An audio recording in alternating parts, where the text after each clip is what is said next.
अच्छा जी, capital investment appraisal का topic हमारा चल रहा था और इसमें हमने जो आखिरी डिस्कशन जो देखी थी, नेट प्रेजेंट वैल्यू की कैलकुलेशन करते हुए हमने कहा था जब भी हम किसी प्रोजेक्ट की नेट प्रेजेंट वैल्यू असेस करना चाहते हैं, फिजिबिलिटी असेस करना चाहते हैं, तो पहले हम प्रोजेक्ट से related future cash flow estimate करते हैं, कितनी इन्वेस्टमेंट होगी, कितना रेवेन्यू, कितनी कॉस्ट, और प्रोजेक्ट के फ्यूचर कैश फ्लो एस्टिमेट किए जाते हैं। फिर प्रोजेक्ट की cost of capital, investors required rate of return क्या है वो देखी जाती है। देन प्रोजेक्ट कैश फ्लोज को कॉस्ट ऑफ कैपिटल पे डिस्काउंट करके नेट प्रेजेंट वैल्यू डिटरमाइन करते हैं।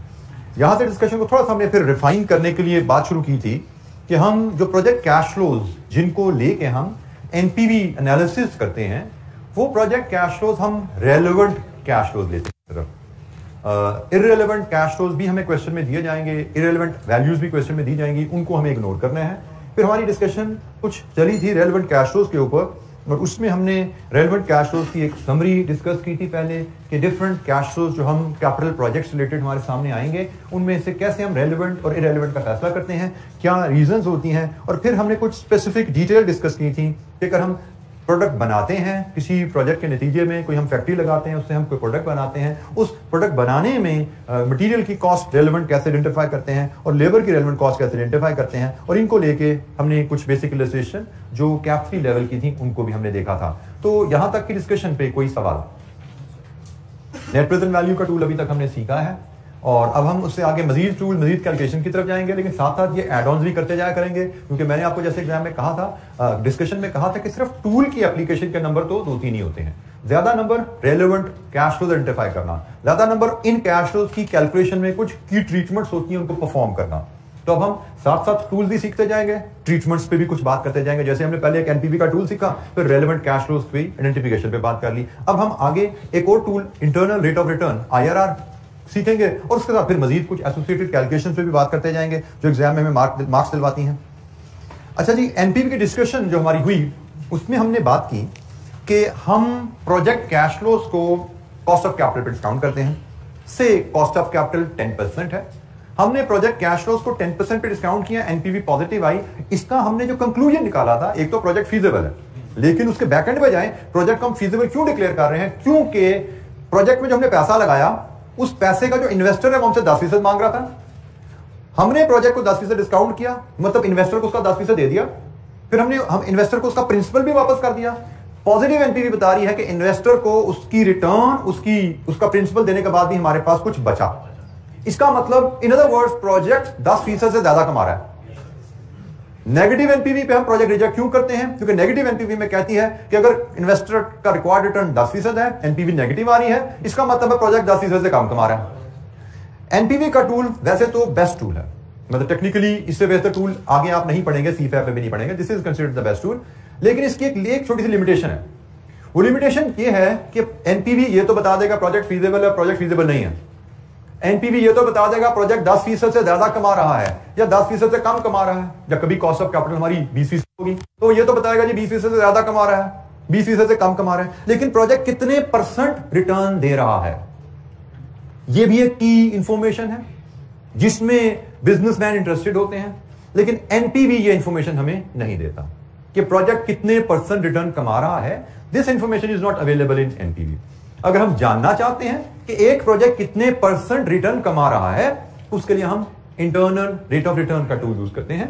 इस टूल की कैलकुलेशन से भी आप क्यूएम में फेमिलियर होते हैं मेरे ख्याल में, ऐसे तो इसकी कैलकुलेशन से आप फेमिलियर होते हैं। लेकिन बाज़ का आपसे कहा जाए इंटरनल रेट ऑफ रिटर्न क्या है, तो you are unable to define. For example, मतलब मैं अगर किसी आपसे पूछूं एनी स्टूडेंट जो अपनी अंडरस्टैंडिंग के मुताबिक बता सके कि इंटरनल रेट ऑफ रिटर्न क्या होता है, जी कोई एक volunteer, what is internal rate of return, जो समझ आपकी उसके मुताबिक बोलिए। That will I take discussion from there. कोई नहीं, बोलना भी नहीं चाहता, को याद ही नहीं किसी को। क्या हुआ जी बेटा? जी इंटरनल रेट ऑफ रिटर्न, जैसे मैंने को बोला, it measures the rate of return that you will earn by investing in a project. एक प्रोजेक्ट आपको किस रेट से सालाना रिटर्न देगा, ये है जी इंटरनल रेट ऑफ रिटर्न की definition. How to calculate it, उसमें हम आते हैं। अब हम उसकी तरफ सफर शुरू करते हैं। How to calculate internal rate of return. तो इंटरनल रेट ऑफ रिटर्न कैसे कैलकुलेट करने हैं, उसके लिए हम इस टेबल को जरा फॉलो करते हैं। अगर आप प्रोजेक्ट कैश फ्लोज को किसी discount rate R, let's assume R, एक आर रेट है जिस पे आप कैश फ्लोज को डिस्काउंट करें, पॉजिटिव एनपीवी आती है, आप क्या कंक्लूड करते हो?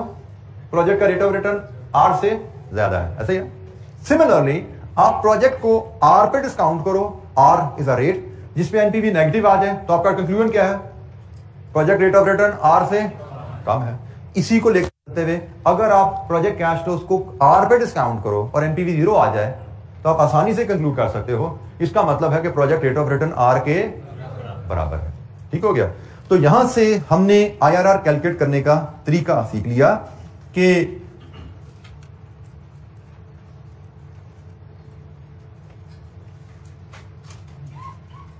यहां से हम आईआरआर कैलकुलेट करने का तरीका सीखते हैं कि भाई इसका मतलब अगर हमें प्रोजेक्ट का रेट ऑफ रिटर्न जानना है, जिसको हम आईआरआर कहते हैं, अगर हमें प्रोजेक्ट का रेट ऑफ रिटर्न जानना है तो हमें ऐसा आर ढूंढना है जिस पे एनपीवी 0 है। अच्छा, अब यहां पे ना अक्सर बच्चे इस मेथड में एनपीवी की तलाश को एनपीवी मेथड की एनपीवी से कंफ्यूज करते हैं। वो एक अलग चीज है। एनपीवी मेथड में हम कैश फ्लो को डिस्काउंट करते हैं कॉस्ट ऑफ कैपिटल से, जो कि इन्वेस्टर्स जो हमें पैसा दे रहे हैं उनका रिक्वायर्ड रिटर्न है। तो वहां पे हम देखते हैं कैश फ्लोज को इन्वेस्टर के रेट पे डिस्काउंट करके, जो कि गिवन होता है कि भाई प्रोजेक्ट उस रेट को मीट कर रहा है कि नहीं कर रहा। पॉजिटिव एनपीवी मतलब प्रोजेक्ट उस रेट को मीट नहीं, एक्सीड कर रहा है। नेगेटिव एनपीवी का मतलब प्रोजेक्ट उस रेट को मीट नहीं कर रहा। तो एनपीवी में हमें R as cost of capital given होता है। यहां पे हम एक आर ढूंढेंगे। कौन सा आर? ऐसा आर जिस पे एनपीवी 0। ठीक हो गया? तो यहां पे हमारे लिए रेलेवेंट एनपीवी नहीं है, हम एनपीवी 0 के लिए तो जान मार रहे हैं। हमारे यहां पे रेलेवेंट क्या है? आर ढूंढ रहे हैं। वहां पे हम एनपीवी कैलकुलेट कर रहे थे, यहां पे आर की तलाश है हमें। उधर हमें एनपीवी की तलाश थी, यहां पे आर की तलाश है। इधर हम आर को देखते हैं, एनपीवी तो हमें पता 0 आनी है भाई, 0 लाने की तो हम कोशिश खुद कर रहे हैं कि कहां पे 0 आती है, ढूंढो। अच्छा जी, इसका बिहेवियर कुछ ऐसे होता है। आप एक प्रोजेक्ट कैश फ्लोज लीजिए, आप उनको पहले से 5% पे डिस्काउंट कीजिए, there is a possibility NPV positive आएगी। फिर आप उनको जब 10% पे डिस्काउंट करोगे, there is a possibility NPV positive हो लेकिन थोड़ी कम हो जाएगी। क्यों कम होगी? अब आपने इन्वेस्टर को ज्यादा रिटर्न दे दी ना। जब इन्वेस्टर को ज्यादा रिटर्न दोगे तो आपके पास कम बचेगा। जैसे जैसे रेट बढ़ाते जाते हो एनपीवी कम होती जाती है। इसी अगर चीज को फॉलो करो, एक प्रोजेक्ट को आप पहले 5% पे करो, फिर 10 पे करो, 11 पे करो, 12 पे करो, you may find a rate जहां पे एनपीवी 0 आ रही। हिट एंड ट्रायल मेथड इसको कह लें। बार बार ट्राई करो भाई, किसी रेट पर तो एनपीवी 0 आएगी। 5 पे पॉजिटिव है तो 5 से ज्यादा 6 ट्राई कर लो, 8 ट्राई कर लो, 10 ट्राई कर लो, 12 कर लो, कहीं पे तो 0 आएगी। तो जहां पे जिस रेट पे एनपीवी 0 आती है वो रेट आपका आईआरआर कहलाता है। यह है फाइंडिंग आईआरआर। आईआरआर ढूंढना कैसे है? आईआरआर ढूंढने का तरीका है कि ऐसा रेट ढूंढो जिस पे एनपीवी 0 आ रही हो। तो वो rate project rate of return को रिप्रेजेंट कर रहा है, वो आईआरआर है। अच्छा, अब एग्जाम में हम इतना हिट एंड ट्रायल तो नहीं कर सकते ना, बार बार करें, तो उसके लिए आपको तरीका सिखाया गया है। क्या तरीका सिखाया गया है? कोई से 2 रेट लेते हैं आप, एनी टू को मैंने बोल्ड कर दिया। आप प्रोजेक्ट कैश फ्लोज लेंगे, इनिशियल इन्वेस्टमेंट, फ्यूचर बेनिफिट, जैसे एनपीवी में कैश होते हैं वही कैश फ्लोज हैं, लेकिन अब उनको हमने आईआरआर के लिए यूज करना है। आप कोई से 2 रेट लेते हैं, उन 2 रेट्स पे कैश फ्लोज को डिस्काउंट करेंगे, दोनों रेट्स पे अलग अलग एनपीवीज आएंगे, और उसके बाद आप ये इंटरपोलेशन के फॉर्मूला से एस्टिमेट करते हैं आईआरआर। ये सारे स्टेप आपने परफॉर्म करने सीखे हुए हैं। क्यों में हम अभी दोबारा रिवाइज करेंगे, लेकिन रिवीजन से पहले इनका कॉन्सेप्ट मैं आपको बता दूं कि आप ये जो प्रोसेस परफॉर्म करते हैं, जिसमें कोई से 2 रेट लिए, उन 2 रेट से 2 एनपीवीज ले ली और फिर इंटरपोलेशन से एस्टिमेट किया आईआरआर, उसकी लॉजिक क्या है? इसकी लॉजिक आप इस ग्राफ से देखते हैं। आपने फॉर एग्जांपल 2 रेट सिलेक्ट किए, एक ए एक बी। आपने ए पे एनपीवी कैलकुलेट की, वो 75 पॉजिटिव आई। बी पे एनपीवी कैलकुलेट की, वो 30 नेगेटिव आई। आपने ए पे एनपीवी, लेट्स अज्यूम, मैं परसेंटेजेस को यहां पे अज्यूम कर लेता हूं, let's assume A is 10% and B is 20%। ठीक है जी। जब आपने ए पे एनपीवी कैलकुलेट की, वो पॉजिटिव आई, इसका मतलब है कि प्रोजेक्ट की रेट ऑफ रिटर्न 10 से ज्यादा है। आपने एक दूसरा रेट ट्राई किया, आपने सीधा 20 ट्राई कर लिया गैप के साथ, 12-14 करने की जरूरत नहीं, आपने 20 ट्राई कर लिया। आपने 20 पे एनपीवी कैलकुलेट की, वो नेगेटिव आ गई। इसका क्या मतलब है कि प्रोजेक्ट का रेट ऑफ रिटर्न 20 से मतलब 10 और 20 के दरमियान में है ना। अगर तो मैं स्टेप बाय स्टेप चल रहा होता ना, तो मेरी पॉइंट चलते चलते शायद मेरा एक्चुअल आईआरआर यहां निकलता। लेकिन हमने जो फॉर्मूला सीखा ना इंटरपोलेशन का, वो क्या करता है? वो इन दोनों पॉइंट्स को मिला के अंदाजन में आईआरआर दे देता है। इंटरपोलेशन हमें क्या देगा कि वो उन दोनों पॉइंट्स के दरमियान स्ट्रेट लाइन खींच के ये स्ट्रेट लाइन कहां पे कट कर रही है एक्स एक्सिस को, अंदाजन एनपीवी जीरो कहां होगी हमें बता रहा है। This is estimate, this is not actual. Actual IRR आप स्टेप बाय स्टेप चलो तो मिलेगी। एक्चुअल आईआरआर आपको साइंटिफिक कैलकुलेटर से मिलती है, एक्चुअल आईआरआर आपको फाइनेंशियल कैलकुलेटर से मिलती है, एक्चुअल आईआरआर आपको स्प्रेडशीट एक्सेल से मिल जाती है। लेकिन हमारे पास एग्जाम में हमारा स्कोप एक्चुअल आईआरआर निकालना नहीं है, हमारा स्कोप एस्टिमेटेड आईआरआर निकालना है, और वो इन स्टेप्स की मदद से है। और जब ये स्टेप परफॉर्म कर रहे हैं, हर बच्चा अपनी मर्जी से कोई से 2 रेट सेलेक्ट करेगा, कोई 5 और 10 करेगा, कोई 5 और 15 करेगा, कोई 10 और 12 करेगा, कोई 8 और 16 करेगा। हर बच्चा अपनी मर्जी से रेट सेलेक्ट करेगा, और depending upon the rate selected your IRR will be different. जिस बच्चे ने ये 2 रेट सेलेक्ट किए हैं उनकी स्ट्रेट लाइन मिलकर यहां पे आईआरआर देगा। जिस बच्चे ने यहां पे 2 रेट सेलेक्ट किए हैं, एक उसने 6% किया और एक 22% किया, तो उसकी आईआरआर इन 2 पॉइंट्स को मिलाने से निकलेगी। तो depending upon the 2 rates that you will select your IRR will be different. And हमारे एग्जामिनेशन में हमारा आंसर आईआरआर का क्या आ रहा है ये रेलेवेंट नहीं है। हमारे लिए रेलेवेंट क्या है, क्या हम ये स्टेप्स ठीक परफॉर्म कर रहे हैं, हम 2 रेट्स सेलेक्ट करके 2 एनपीवीज की कैलकुलेशन ठीक कर रहे हैं और उनकी मदद से ये फॉर्मूला ठीक अप्लाई कर रहे हैं। आईआरआर हमारा 6% आए, 6.5 आए, 5.9 आए, दैट डज नॉट मैटर, इतना ही फर्क होता है, उससे फर्क नहीं पड़ता, हमें फुल बटा फुल नंबर मिलते हैं। हमारा आंसर 2 रेट्स जो हम सेलेक्ट करते हैं उस पर डिपेंड कर रहा होता है। तो हम इंटरनल रेट ऑफ रिटर्न किसी प्रोजेक्ट का जानना चाहते हो, हाउ टू डिटरमिन। जी, any question? Internal rate of return की बेस हमने कैसे एस्टैब्लिश की? एक ऐसा रेट ढूंढो जिसपे एनपीवी 0 आए, वो रेट हमें प्रोजेक्ट का रेट ऑफ रिटर्न बताएगा। उसको हमने यहां से अंडरस्टैंड किया कि आईआरआर वो रेट है जिसपे एनपीवी 0 होती है, और उसके बाद हमने इंटरपोलेशन के मेथड से आईआरआर निकालना। और इंटरपोलेशन हमें जो आईआरआर एस्टिमेट देता है, एक्यूरेट आईआरआर नहीं देता, ये बात समझी। कोई सवाल किसी बच्चे के ध्यान में आईआरआर को लेकर? जी बेटा,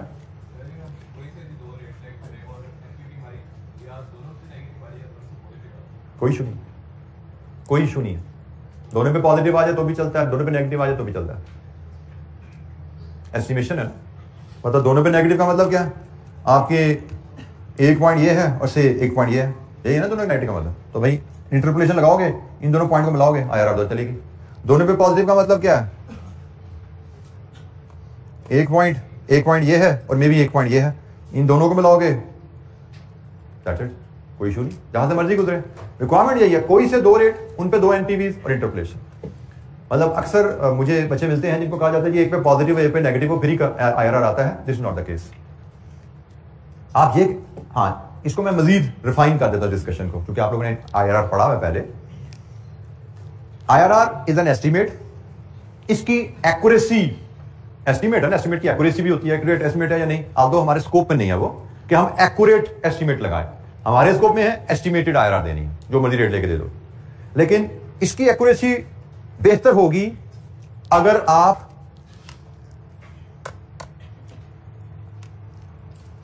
एक पॉजिटिव और एक नेगेटिव लेकर चलो, और वो भी ऐसे 2 रेट लो कि जिनमें गैप कम से कम हो। For example, I am just assuming actual IRR यहां पे है से 15%, से एक्चुअल आईआरआर इज 15%, तो आपकी एक्यूरेसी बहुत बेहतर आएगी अगर आप 14 और 16% पे एनपीवी लेकर इंटरप्रेट करो। अगर आप 10 और 20 पे लेकर इंटरप्रेट कर रहे हो, आईआरआर ये आ रही है, 14 और 16 पे लेकर कर रहे हो तो आईआरआर एक्चुअल के बिल्कुल करीब आ रही है। तो एस्टिमेट की एक्यूरेसी बेहतर होती जाती है अगर एक रेट वो लें जिसपे एनपीवी पॉजिटिव है, एक रेट वो लें जिसपे एनपीवी नेगेटिव है, और उन रेट्स का गैप कम से कम हो। ये एक थ्योरेटिकल डिस्कशन है, हमें एक्यूरेट एस्टिमेट एग्जाम में प्रोड्यूस नहीं करना। हम एग्जाम में 2 रेट इधर ले लें, 2 इधर ले लें, एक इधर ले लें, जो मर्जी ले लें, हम आजाद। बस हमें फिर कैलकुलेशन ध्यान से परफॉर्म करनी है, क्योंकि जाहिर बात है 2 पॉजिटिव एनपीवी है, 2 नेगेटिव एनपीवी है, फॉर्मूले में आपकी कैलकुलेशन को जरा एडजस्ट करना पड़ता है, वैल्यूज को प्लस माइनस साइन आते हैं, उनको एडजस्ट करना पड़ता है। कोई इशू नहीं है जी बेटा।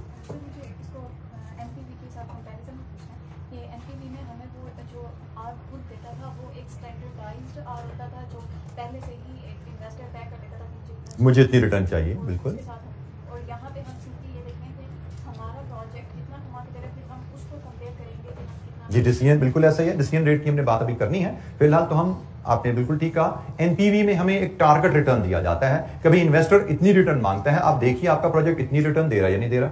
तो हम कैश फ्लो को टारगेट रिटर्न पे डिस्काउंट कर देते हैं। पॉजिटिव एनपीवी का मतलब प्रोजेक्ट टारगेट रिटर्न को एक्सीड कर रहा है, नेगेटिव एनपीवी का मतलब प्रोजेक्ट टारगेट रिटर्न को मीट नहीं कर रहा। वहां पे हम देखते हैं कि टारगेट रिटर्न हमें जो गिवन है एग्जाम में, क्वेश्चन में, क्या प्रोजेक्ट उस रिटर्न को मीट कर रहा है, और यहां पे हम देखना चाहते हैं प्रोजेक्ट कितने % रिटर्न दे रहा है। दो डिफरेंट एस्पेक्ट्स हैं। अल्टीमेटली हमने इसकी बेस पे भी प्रोजेक्ट इन्वेस्टमेंट अप्रेजल डिसीजन ही लेना है कि हमें प्रोजेक्ट एक्सेप्ट करना है कि नहीं करना, उस पर ही बात करनी है। लेकिन पहले हम जरा आईआरआर की कैलकुलेशन को जरा क्लियर कर लें। चलिए डिसीजन रूल साथ ही डिस्कस कर लेते हैं, क्योंकि आपने ऑलरेडी ये की हुई है। आप प्रोजेक्ट का रेट ऑफ रिटर्न जब निकाल लेते हैं, उसको कॉस्ट ऑफ कैपिटल से कंपेयर करते हैं। कॉस्ट ऑफ कैपिटल इस क्वेश्चन में भी आपको दी जाती है, लेकिन वो अब उसका यूज यहां पे आता है आईआरआर निकालने के बाद कि प्रोजेक्ट कितने % कमा रहा है और इन्वेस्टर कितना मांगता है। तो रूल बड़ा सिंपल है, अगर प्रोजेक्ट इन्वेस्टर की डिमांड से ज्यादा रिटर्न दे रहा है आप एक्सेप्ट करोगे, अगर प्रोजेक्ट की रिटर्न इन्वेस्टर की डिमांड से कम है आप प्रोजेक्ट रिजेक्ट कर देते हो। और कंपैरिजन में जिस प्रोजेक्ट का रेट ऑफ रिटर्न ज्यादा है वो बेहतर है, जो ज्यादा रेट से कमा रहा है वो बेहतर है। तो डिसीजन रूल भी हमने आसानी से डिस्कस किया। अब हम दो इलस्ट्रेशंस करेंगे आईआरआर की कैलकुलेशन की, और उन पे भी ये डिसीजन रूल अप्लाई करते जाएंगे, साथ देखते जाएंगे। हमारे पास इलस्ट्रेशन 14 है जी। पहले let's have a look at illustration 14। ये सारी चीजें मैंने आपको बोला है स्लाइड्स पे जो आती हैं वो आपके नोट्स में शामिल हैं। नोट्स आपके सामने से गुजरते हैं, आप इनको देख सकते हो। अच्छा जी, the company is evaluating project A. Illustration 14. It will require initial investment of 90,000 and estimated future relevant cash flows over its life are as under. Year 1, 2, 3, 4, 5. It is expected that at the end of project life, capital asset can be disposed of for 4,000. Company has a cost of capital of 10%. Requirement क्या है? Calculate internal rate of return of the project. Project cash flows हमारे पास है, हमें internal rate of return निकालना है। हमने तरीका का जो सीखा हुआ है, प्रोजेक्ट कैश फ्लोज को एनुअल पीरियोडिक इंटरवल पे अरेंज करते हैं, दो रेट्स पे डिस्काउंट करके, दो एनपीवीज और फिर इंटरपोलेशन का फार्मूला। तो सबसे पहले हम कैश फ्लोज को अरेंज करके अपने सामने लेके आते हैं।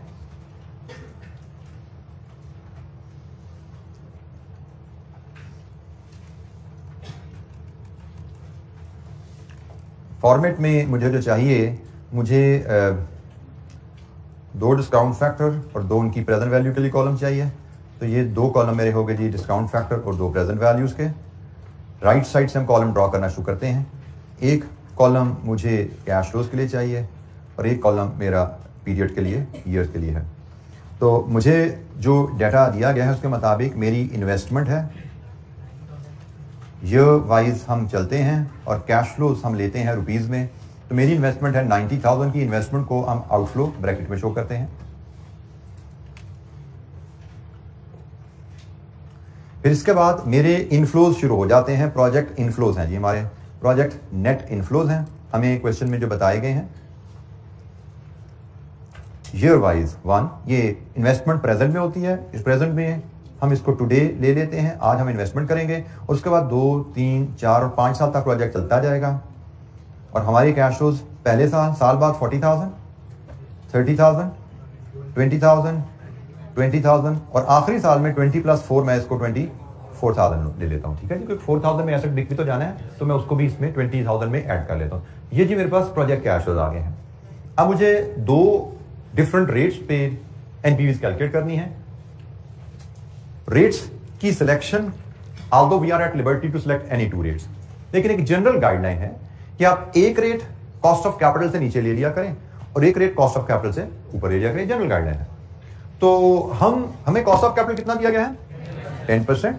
तो मैं एक रेट ले लेता हूं 5% पे और एक रेट मैं ले लेता हूं से 20% पे। मैं गैप थोड़ा बढ़ा के ले लेता हूं, कोई इशू नहीं है। मैं 12 ले लूं, 14 ले लूं, 15 ले लूं, मैं 7 भी ले लूं, सब चलता है। बट गाइडलाइन, जनरल गाइडलाइन हम प्रैक्टिस में रखते हैं इसको। तो मैंने दूसरा रेट 20% ले लिया। और ये क्लास में मैं आपको दो रेट्स, जब भी हम एक्टिविटी क्या करेंगे, हम दो रेट्स कांस्टेंट एक ही जैसे लिया करेंगे, ताकि एक्टिविटीज में आपको रेट्स दिए जाएं तो हम आपस में आंसर मैच कर सकें कि सबकी कैलकुलेशन ठीक है। एग्जाम में you will be at liberty जो मर्जी रेट यूज करें। अच्छा जी, फिर यहाँ पे हम इसकी प्रेजेंट वैल्यू 5% के हिसाब से कैलकुलेट कर लेंगे, प्रेजेंट वैल्यू 20% के हिसाब से कैलकुलेट कर लेंगे। इधर हमें एनपीवी मिल जाएगी 5% रेट के ऊपर और यहाँ पे हमें एनपीवी मिल जाएगी 20% रेट के ऊपर। और फिर हम आगे इंटरपोलेशन अप्लाई करेंगे जी। प्रेजेंट वैल्यू टेबल्स आपके पास नोट्स में एंड में अवेलेबल है। सेकंड लास्ट पेज पे आपका प्रेजेंट वैल्यू टेबल आ रहा है। जो इन्वेस्टमेंट है वो तो प्रेजेंट में है, उसका डिस्काउंट फैक्टर तो 1 रहता है। 5% 1 year 0.962, 2 year 0.907, 3 year 0.864, 4 year 0.823, 5 year 784 और 20% के फैक्टर भी हम यहीं से उठा लेते हैं पहले। 1 के 0.833, 0.694, 0.579, 0.482, 0.402। लीजिए जी, हमने दो रेट्स जो सिलेक्ट किए थे उन दोनों रेट्स के हमने डिस्काउंट फैक्टर ले लिए। अब हम cash flow into discount factor present value 90,000 जी, 40,000 इंटू 0.962 38,480 जी। Next 27,210 next 17,280 next 460 next 18,816। लीजिए जी, सम करके बताइए 5% पे एनपीवी क्या आती है। ये नेगेटिव वैल्यू है, इसको फीड करेंगे, तमाम पॉजिटिव वैल्यू को लेंगे ताकि हमें एग्जैक्ट साइन के साथ वैल्यू मिले।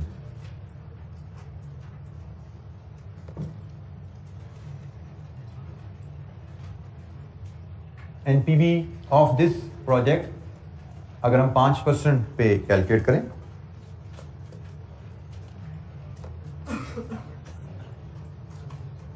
पॉजिटिव या नेगेटिव साइन के साथ बोलिएगा। 28,246 पॉजिटिव। पॉजिटिव को हम साइन नहीं लगाएंगे, नेगेटिव को हम ब्रैकेट में शो करते हैं, दिस इज वी प्रेजेंट। अच्छा, जब इसी तरह यही कैश फ्लोज पकड़ेंगे आप और इनको मल्टीप्लाई करेंगे 20% के रेट के साथ। अब हम कैश फ्लो को 20% पे डिस्काउंट करने जा रहे हैं। 40,000 इंटू 0.833 33320 जी। 30,000 इंटू 0.694 20 820 11580 9 9640 9648। लीजिए जी, इसकी नेट प्रेजेंट वैल्यू, इसका सम कीजिए क्या है, -4992। 5% पे एनपीवी पॉजिटिव है, इसका मतलब प्रोजेक्ट का रेट ऑफ रिटर्न 5 से ज्यादा है। हमने 20 ट्राई किया, 20 पे एनपीवी नेगेटिव आई, इसका मतलब प्रोजेक्ट का रेट ऑफ रिटर्न 20 से कम है। प्रोजेक्ट का रेट ऑफ रिटर्न क्या है, इसके लिए हम यूज करते हैं दो रेट्स पे दो एनपीवीज आ जाएं तो इंटरपोलेशन का formula IRR is equal to lower interest rate, NPV at lower rate, NPV at low rate minus NPV at high rate multiplied with high rate minus low rate। ये जी हमारा formula है। इस फार्मूले में मैं वैल्यूज फीड करूं, लो rate मेरा 5% है, NPV at low rate 28,246 है, NPV at low rate 28,246 है, minus NPV at high rate वो ऑलरेडी नेगेटिव 4992 है, and high rate is 20 minus 5। यहां पे ख्याल रखेंगे माइनस माइनस मैथमेटिकली पॉजिटिव हो जाता है। सॉल्व कीजिए इस इक्वेशन को और बताइए आपका IRR क्या आता है। 75 और ये परसेंटेज मेंशन कर देते हैं। अच्छा जी, कैलकुलेशन आप इसकी डिफरेंट तरह से प्रेजेंट कर सकते हैं। आपको हो सकता है एग्जाम में भी नजर आए, जैसे एक प्रेजेंटेशन इसकी आपको एग्जाम में कहीं ये भी नजर आ सकती है कि 5% को आप फ्रैक्शन में 0.05 यहां फीड कर दें। आपको कहीं सवालों में ये प्रेजेंटेशन भी नजर आ सकती है। तो आपको दोनों तरह से डाटा हैंडलिंग आनी चाहिए। आपको पता होना चाहिए डाटा हैंडलिंग कैसे की जाती है। 0.2 माइनस 0.05, इस तरह से आपका जो आंसर आता है ना वो आता है 0.1775 विच इज इक्वल टू 17.75%। तो जब आपने फुल फिगर की जगह फ्रैक्शन फीड किए हैं तो आपका आंसर भी फ्रैक्शन में आएगा, जिसको आप 17%। आप ऐसे ही कैलकुलेट करके शो कर दो, ऐसे करके शो कर दो, दोनों ठीक है। मैं जनरली इस कैलकुलेशन को फॉलो करता हूं, पर दोनों का फर्क आपको पता होना चाहिए। ऐसा ना हो कि आप यहाँ पे 20 लिखा है और उसको 20%, 20/100.2 ले जाओ। तो 0.2 अगर ले गए तो फिर आंसर आपका इस तरह फ्रैक्शन में आना चाहिए। फ्रैक्शन में आएगा तो परसेंटेज पर ऐसे रिपोर्ट होते हैं। ठीक है। अगर आप इसको 20% मतलब 0.2 ले रहे हो, इसको 0.05 ले रहे हो, तो आंसर भी आपका फ्रैक्शन में आएगा। अगर उसको 20 कैलकुलेशन में ट्रीट कर रहे हो, इसको 5 ट्रीट कर रहे हो, तो आपका आंसर भी पूरी फिगर में आएगा। सिर्फ परसेंटेज साइन बाद में आप ऐड कर दोगे। तो दोनों कैलकुलेशन ओके हैं, जिसमें मर्जी प्रेजेंट कीजिए जी। यहां से हमें पता लगा प्रोजेक्ट ए का इंटरनल रेट ऑफ रिटर्न, अगर हम प्रोजेक्ट ए में इन्वेस्ट करें 17.75 है। और अगर हम इसके साथ ही फिजिबिलिटी भी असेस कर लें, हमें क्वेश्चन में कॉस्ट ऑफ कैपिटल गिवन है, कितना है 10%। तो चूंकि प्रोजेक्ट ए का IRR is greater than cost of capital, तो project is feasible. 17.75 is greater than 10%, so feasible project, we should accept it. This is project A की कहानी, हमें प्रोजेक्ट एक्सेप्ट करना चाहिए जी। कोई सवाल?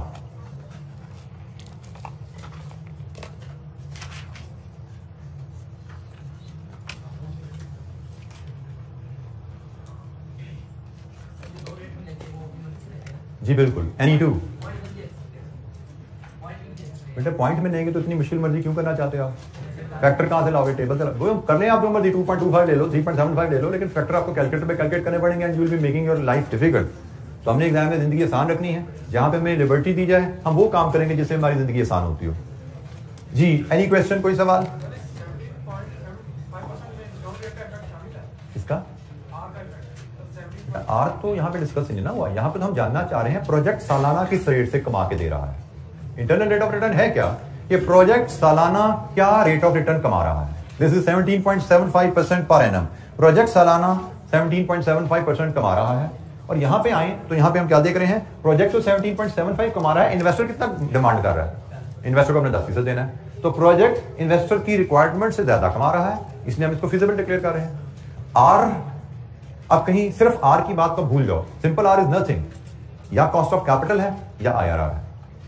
कॉस्ट ऑफ कैपिटल एनपीवी में कॉस्ट ऑफ कैपिटल है डिस्काउंटेड, और IRR में कोई से 2 रेट लेंगे, कोई से 2 रेट डिस्काउंट के लिए यूज करेंगे और इंटरपोलेशन से IRR डिटरमिन करेंगे। यहां पे जो रेट ऑफ रिटर्न आ रहा है ये प्रोजेक्ट का रेट ऑफ रिटर्न है।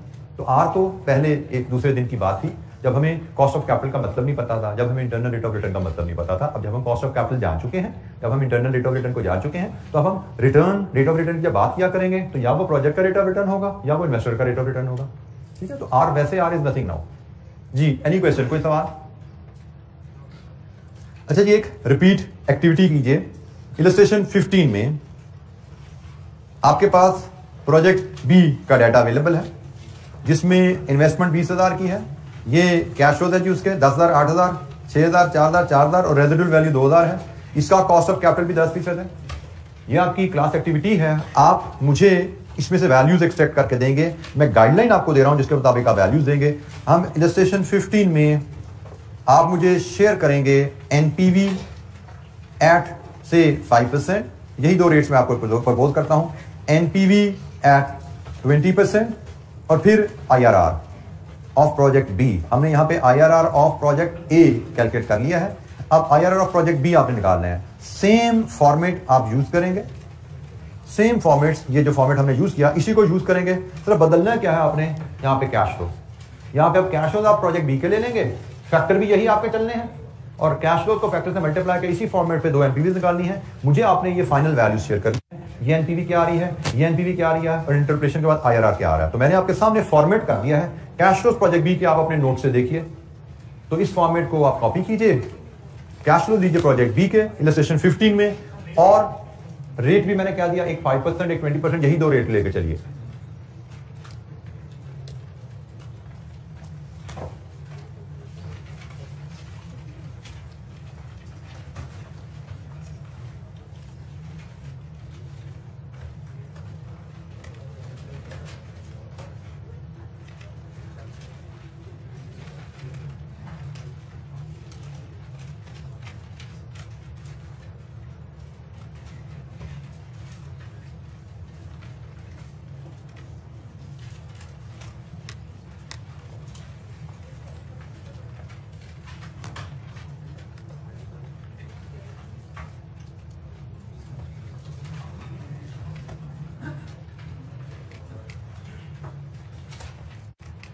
जैसे जैसे वैल्यूज कैलकुलेट करते जाएं मुझसे शेयर करते जाइएगा।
NPV at 5%, 8488, NPV at 5%, 8488 जी, यही है कि नहीं, फर्क आ रहा है? 8488 नहीं है, हाँ कितनी जी? 10056, ये 20 पे 1696, ये दोनों पॉजिटिव हैं। ये तो मुझे फिगर याद है, ये तो ठीक वैल्यू है। इसके बारे में ये गलती क्यों हो रही है, चेक कीजिए जनाब, क्यों फर्क आया आंसर आप लोगों का?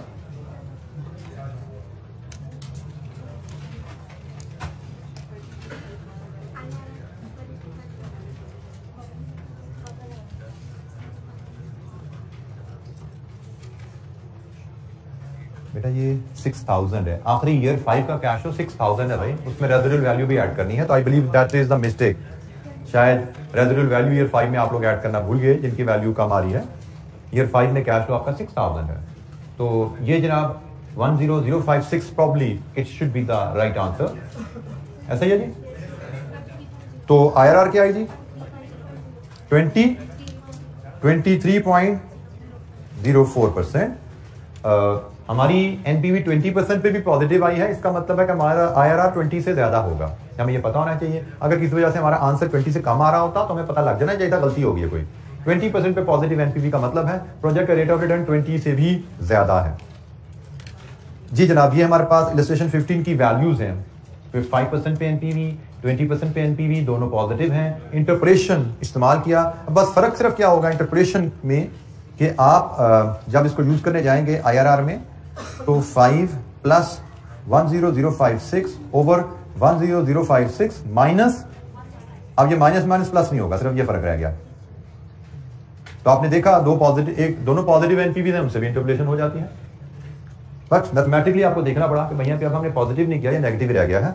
तो ये 23.04%, यहां से आपने ये इंटरपोलेशन से IRR निकाली। एनी क्वेश्चन, कोई सवाल?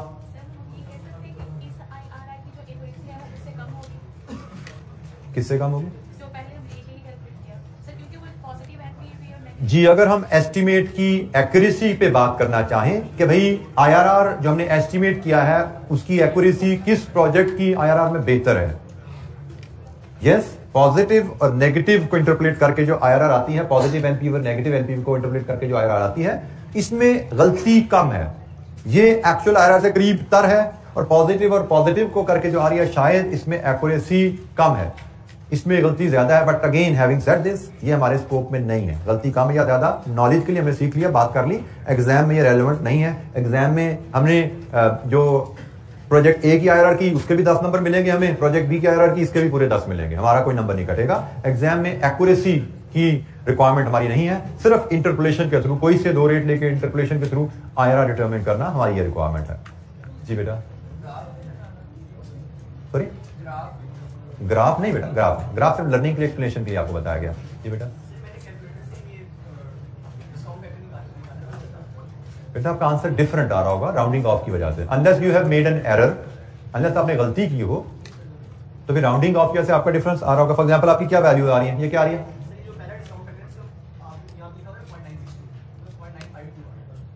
अच्छा, फिर टाइपो ना हो यार, टाइपो ना, मतलब यहाँ पे मैं, लेट मी चेक भाई, कैलकुलेटर पे कैलकुलेट देखो जरा, 96, हम 5% डिस्काउंट फैक्टर की बात कर रहे हैं। अगर आप 1.05 रेज़ टू पावर -1 करें तो 0.9, बेटा ये फिर अनफॉर्चुनेटली दिस इज टाइपो। हालांकि ये अब ये टाइपो मेरी नहीं है, ये तो मैंने कहीं किसी बुक से, टेक्स्ट बुक से उठाया हुआ, ये टाइपो है, ये ठीक कर लीजिए जी। हमारे पास 5% टेबल में 5% RN1 पे 0.962 की वैल्यू आ रही है, ये 0.952 है। तो एनीवेज अब हम इसको रेक्टिफाई नहीं करने जा रहे, मैं इसको सिर्फ मार्क कर रहा हूं कि भाई ये एक हमारी गलती है, इसकी वजह से हमारे आंसर में माइनर से डिफरेंसेस हो गए। फिलहाल हम डिटेल में नहीं जाते जी। एनी क्वेश्चन, कोई सवाल?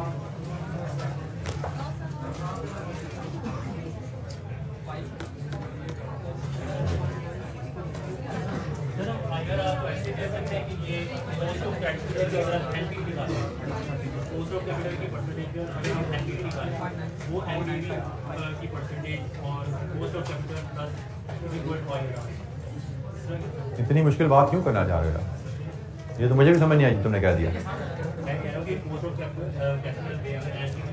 बेटा आप कहना चाह रहे हैं कॉस्ट ऑफ कैपिटल पे एनपीवी निकालते हैं, कॉस्ट ऑफ कैपिटल 10% है, एनपीवी आ गई 5000 आ गई है, 10% एनपीवी कॉस्ट ऑफ कैपिटल है, एनपीवी 5000 है। अब 5000 को और 10% को कैसे ऐड कर सकते हो आप आईआरआर पे जाने के लिए?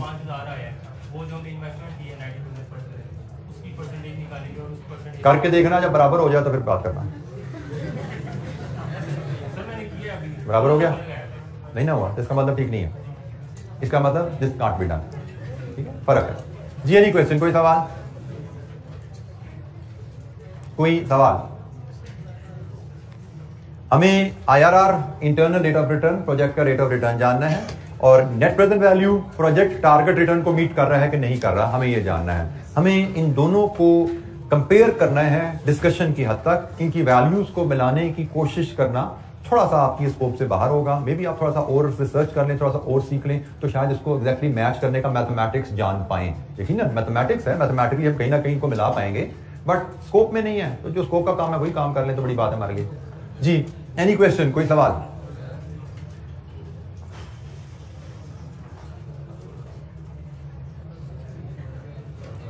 अच्छा जी, हमने प्रोजेक्ट बी की भी फिजिबिलिटी की बात कर लें तो प्रोजेक्ट बी भी फिजिबल है, तो उसके रेट ऑफ रिटर्न भी 23%, 10% से ज्यादा है। और ए और बी को कंपैरिजन करें तो कौन सा बेहतर है?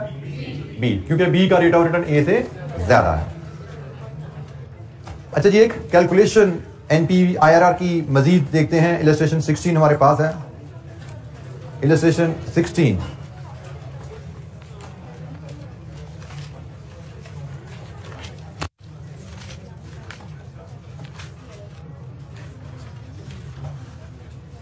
पेज नंबर 16 पे, इसमें हमसे पूछा जा रहा है कि हम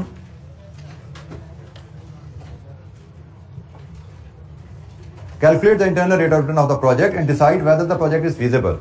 आईआरआर कैलकुलेट करना है और प्रोजेक्ट की फिजिबिलिटी पे एडवाइस करना है। ये जो हमारे पास डाटा है, 70,000 की इन्वेस्टमेंट है और फ्यूचर कैश फ्लोज 1, 2, 3, 4, 5 के क्या है। NPV of the above cash flows discount rate at 5% is 5060। 5% पे एनपीवी दे दी गई है। कॉस्ट ऑफ कैपिटल 10% है।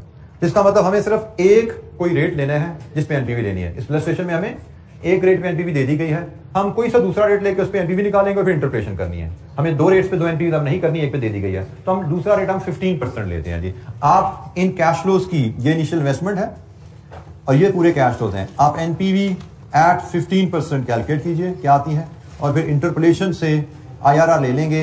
5% की एनपीवी आपके पास है, 15% की एनपीवी आपके पास आ जाएगी, इंटरपोलेशन अप्लाई करेंगे जी। इन कैश फ्लोज की इनिशियल इन्वेस्टमेंट को इसके साथ जोड़िए और 15% पे एनपीवी बताइए क्या आती है।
जी 15% पे क्या थी एनपीवी?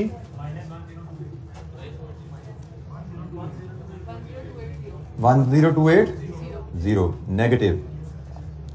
इसका मतलब आईआरआर 5 और 15 के दरमियान कहीं आएगी। तो क्या थी आईआरआर?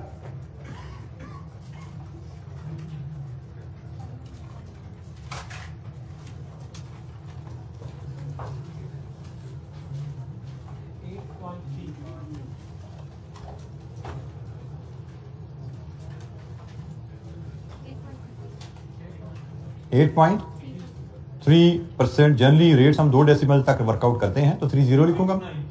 29 8.30 लिखेंगे 2 डेसिमल तक, जैसे मैंने कहा, तो इसको हम 8.30 कर देंगे। और फिर उसने कहा प्रोजेक्ट फीजिबल है या नहीं है, तो इसको हम कंपैरिजन करेंगे कॉस्ट ऑफ कैपिटल से, which is 10%। Cost of capital हमें बताया गया है जी 10%।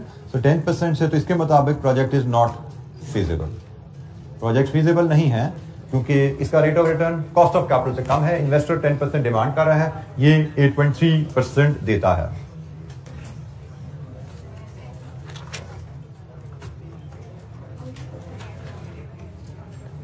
जी एनी क्वेश्चन इन IRR की कैलकुलेशन? अच्छा जी, हमें IRR के एडवांटेजेस एंड डिसएडवांटेजेस भी दिए गए हैं, हमें इनको रटना नहीं है, हमें इनको सिर्फ समझ के पढ़ लेना है। और बार बार जब रिवीजन करेंगे साथ साथ पढ़ लिया करेंगे। तो ये आपकी होम असाइनमेंट है, इलस्ट्रेशन रिवाइज करने के अलावा इसको पढ़ के आइएगा। इनमें किसी टर्म का मतलब समझ नहीं आएगा तो हम उसको डिस्कस करेंगे और फिर हम आगे चलेंगे। कल हमने अपनी डिस्कशन स्टार्ट करनी है primarily specialized cash flows, annuities and perpetuity से डील करना। इनकी डीलिंग भी आप अपने QM में सीख ही बैठे हैं, तो एक तरह की आपकी रिवीजन ही होगी। अगर भूल चुके हैं तो हम उसको दोबारा रिफ्रेश कर लेंगे और फिर इसको NPV IRR में कैसे यूज करते हैं उस पर भी हम बात करेंगे अगली इलस्ट्रेशन में। तो आज के लिए इतना ही। Thank you very much. अस्सलाम वालेकुम।